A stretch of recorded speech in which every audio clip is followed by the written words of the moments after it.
Hi, I'm David Chislett, the weapon of mass creation, and this is the Mavericks of Mass Creation, a series of unscripted conversations between myself and Maverick leadership specialist Judith Germain. We believe that Mavericks and creativity combine to make an irresistible force for change, change that is sorely needed in a world that is developing faster than at any time in our history. With these videos, it's our desire to share our knowledge and expertise about Maverick leadership and creativity to help you to make this world a better place. And in today's chat, we're going to talk about how to improve your impact and your influence by being a Maverick leader. Hello, Judith. How are you? Hi, Dave. I'm pretty good. You? Good, good, good. When I saw this title again, I was like, I've got questions. Uh-oh. Yeah. Does a Maverick leader care about influencing people? Oh, yeah, because at the end of the day, you want whatever you want to be done. And it's not going to happen unless you can influence people. And you don't want to manipulate people because you're not about manipulation. You're about the win-win-win. It's an interesting separation, influencing somebody rather than manipulating them. Because, Mavericks and Maverick leaders can manipulate if they want to, and you will get movement pretty quickly, but it's not sustainable. Eventually, people will revolt. And then if you're a Maverick leader, it makes no sense to do something that's not sustainable because no one wants to repeat the same thing time and time again. It's not efficient. Okay. I really like that distinction. So manipulation is kind of like a short-term solution, which will backfire on you, whereas influencing, right? Because as an actor or author, people often say, "Well, so who were your influences when you were growing up?"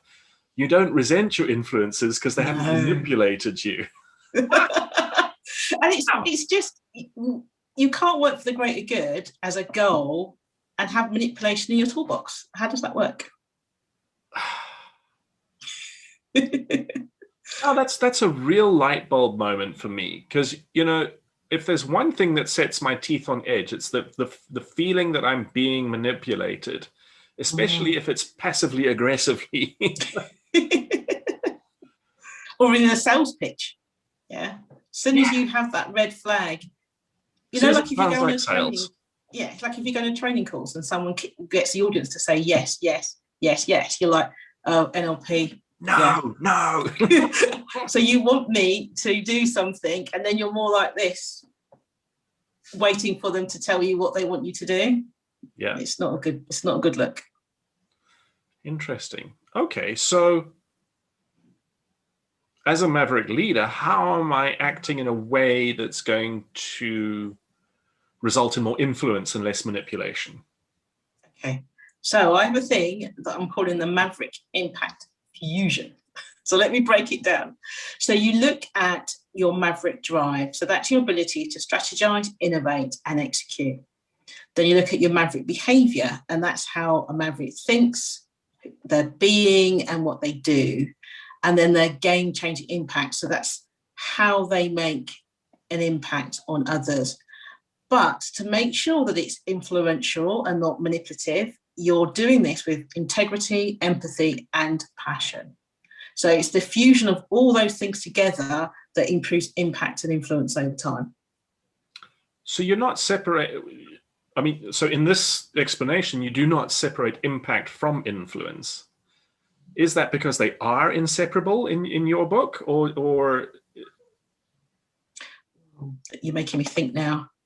I think yes, I think they're inseparable, because how can you influence without impact? And if you have no impact, you can't influence. So when you don't have impact, that means you have to manipulate. Yeah, exactly. So you'll use positional power, you'll use coercion, you use all the things that makes people move quickly. It's a short game. Wow. Right. Okay, so you have to first make impact before you can influence. Yes, I had to think about that. Right. So as a Maverick leader, what do I I'm here now and I want to make an impact because I need to have influence, because I need long-term buy-in. What am I going to do? What are my steps? Okay, well, we've talked in this series already about Maverick Drive. We've done strategized innovation and execution already. So then we got to look at how we behave as a Maverick. So how does a Maverick leader think? The Maverick leaders, for example, when they're thinking, because you know, people talk about the different types of thinking. They talk about linear thinking, abstract thinking, all this kind of stuff. Well, Maverick leaders, what they do, they are emergent thinkers. So they see the whole of everything at the same time. So if you think about, if you had to describe how a clock worked, you'd be able to put all the different clocks. But if you had to describe how a cloud worked, it would be much, you couldn't put it into separate parts, could you? You just have to explain the whole. And that's what Mavericks do when they do their thinking. They're emergent thinkers, so they collect the data points, all the dots everywhere, and then they come up with their thought and their hypothesis, and then they use the other types of thinking to work that through. Does that make sense? So they go big picture emergence, then they go down into all the abstract thinking, all that sort of stuff, and back up again until they come, which is why Mavericks go really quiet in meetings.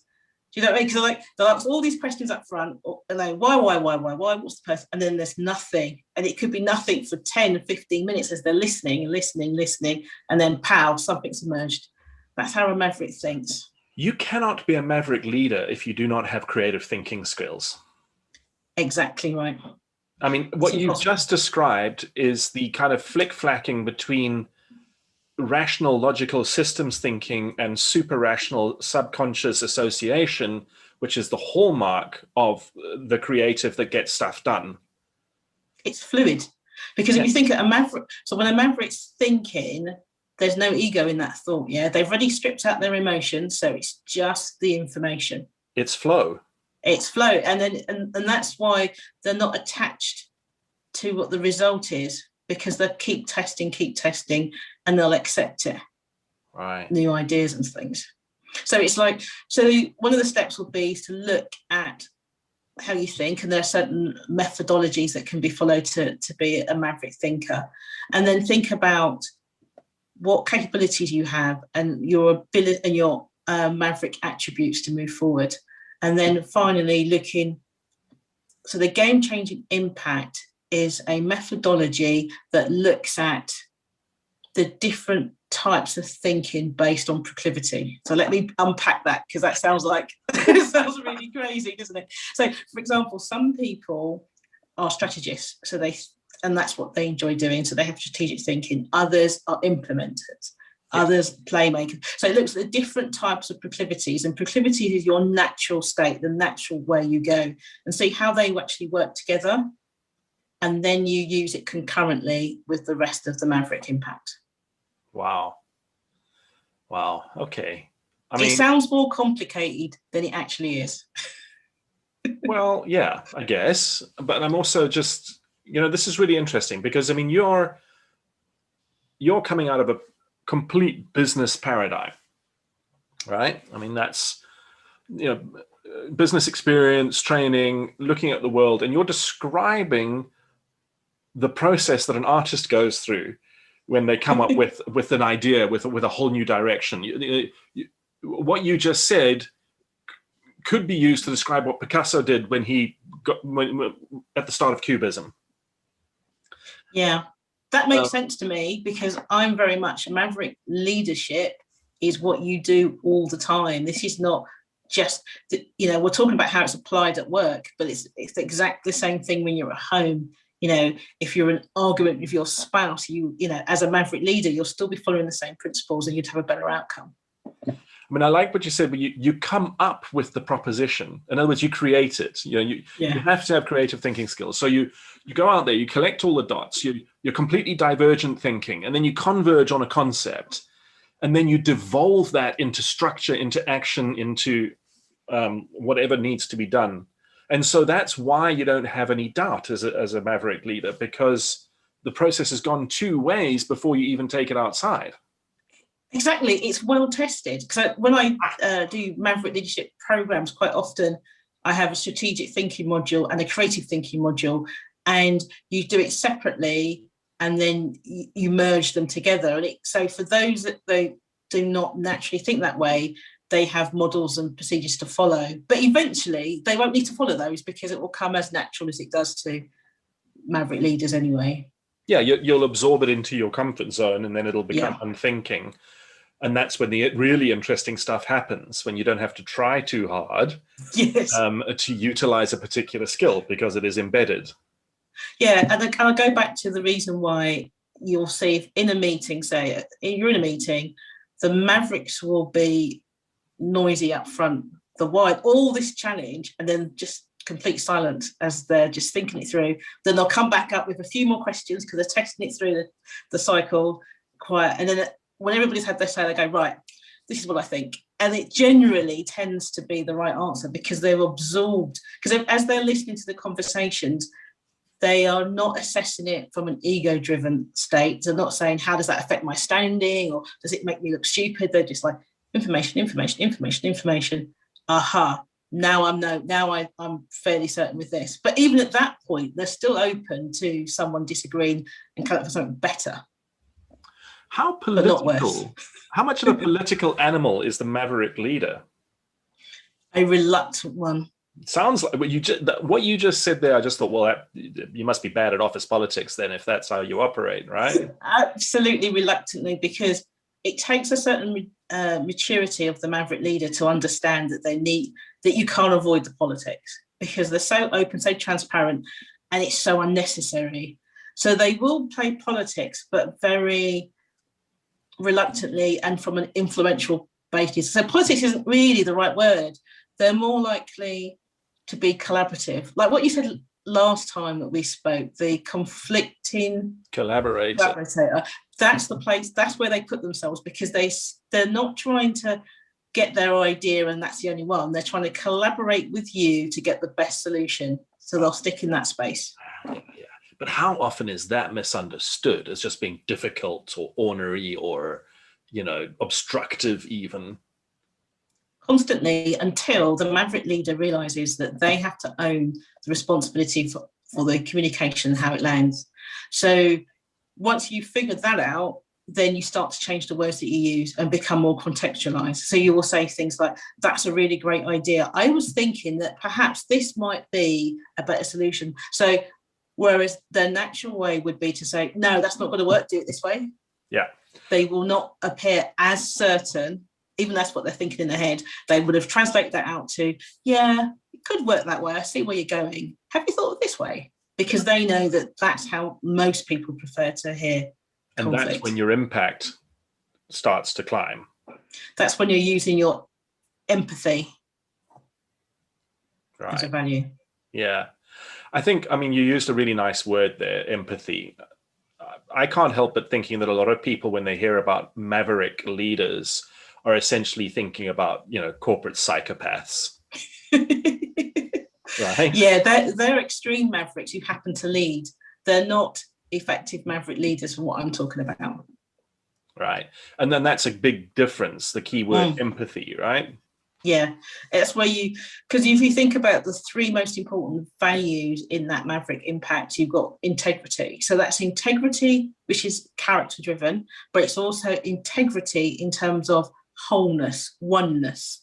So it's not just what I do, what I say is the same. It's, does everything hang together? And that's where authenticity also comes from. And then you've got the empathy, not sympathy, empathy. I generally want to be in your place to understand. So when they're translating their ideas, they're also seeing how it's going to be taken and changing it in real time. And then you've got passion, and that comes back to the narration we talked to before. They're so passionate. And I think sometimes people think when you say you're passionate, it's code for, I don't know, too much. McEnroe throwing his racket across. Code for angry. He's so passionate. That's not what I mean. I mean, real passion, excitement, and joy. And this is going. I mean, how many times have you heard a Maverick leader in a meeting go, "This is so cool. We can do this." That's the passion I'm talking about. And that's that's then tapping into, I believe this. If you believe this, then we believing together can do more. Exactly. So if you're collaborating with a Maverick leader, the first question they ask is, what do you want? What do you want out of this? Tell me what you want. And then the other person often goes, what do you want? That's not important right now. What do you want? And then they're going through their heads and going, is that acceptable to me? Is that what I want to do? I could change my thing. And then they come up with solutions. So they're already accommodating. So that's why when they negotiate quite different, because they're already making the accommodation with themselves in their first iteration of what you could possibly do together. Never thought about passion as a spark, as a uniting spark in that way. That, you know, I'm now a big believer in stepping forward and saying what I believe in as the backdrop for why I do what I do. But in this context, in a day-to-day business context, of passion, which is fueled by belief, being an infectious quality that can get people on board and up your impact, I hadn't quite gotten that far down the road with that. Because it's genuine as well. It's not like you're manufacturing it. It's because if you think a Maverick leader is always trying to align different viewpoints all the time, that it's not something that they consciously think about, but they're always trying to align. So you've got something to do with your team. It may be difficult. So part of that narration, part of that pacing is like, you know what's cool about this? If we just did this, can you imagine this? And that's why people will come to a Maverick Leader and say, you're so inspiring. And the Maverick Leader's like, really? Because to them, they're just being themselves. They don't see the inspiration. Right. I mean, the question, the tool that I always give people that is so useful is, what if? Yeah. Which is a nice way of just rephrasing what you just said. What if we did this and this, and then this happened? It's inspirational, right? Because it's safe, because you're saying, what if? We're not saying cause and effect. We're hypothetical, so people are free to step into the space. There's no psychological threat. And then once they're in the space, they can see something.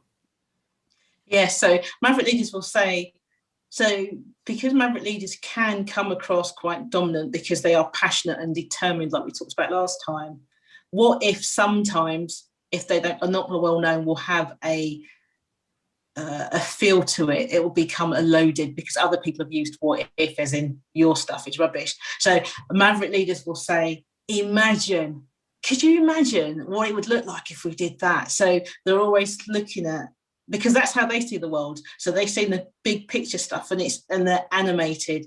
You know, I'm well known for jumping up and down and getting quite excited and then go, sorry, I'm just excited. I'm just really excited because this is going to be so cool. And then people generally say, we love the passion. We love the enthusiasm. And it's natural. It just kind of leaks out of you. What I often hear is, we love the passion. We love the enthusiasm, but... I would encourage you then to go back to your Maverick impact and fuse all that stuff together, because it's really interesting actually, because people can sometimes use passion as an excuse that the person hasn't thought through what it is they're doing, because they get so passionate they haven't done the thinking. Yeah. Whereas the Maverick Leader is presenting everything, because passion is the last thing, you know, in the fusion. And the reason it's last, because that's what's used to sell and narrate and to influence.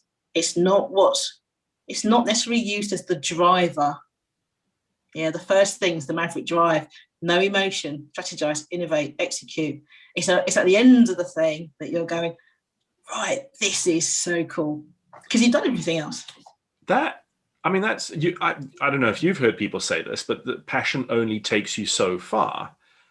And in that little construction that you've just given there, that makes a lot of sense. Nice. Judith, I think this has been an awesome conversation. I've definitely learned a lot again. Thank you so much. It's been really cool unpacking impact and influence from a Maverick leadership perspective. So thanks to you, everybody who's been watching this. And we hope that you found some useful tips and tools. I certainly did. Check the show notes for our links. You can sign up for our newsletters, find our social media feeds. It would be really great to keep in touch with you. And of course, there will be more Mavericks of Mass Creation in our next episode. One more episode. I don't know if I should add this or edit it out later. But anyway, there will be one more episode of Mavericks of Mass Creation after this.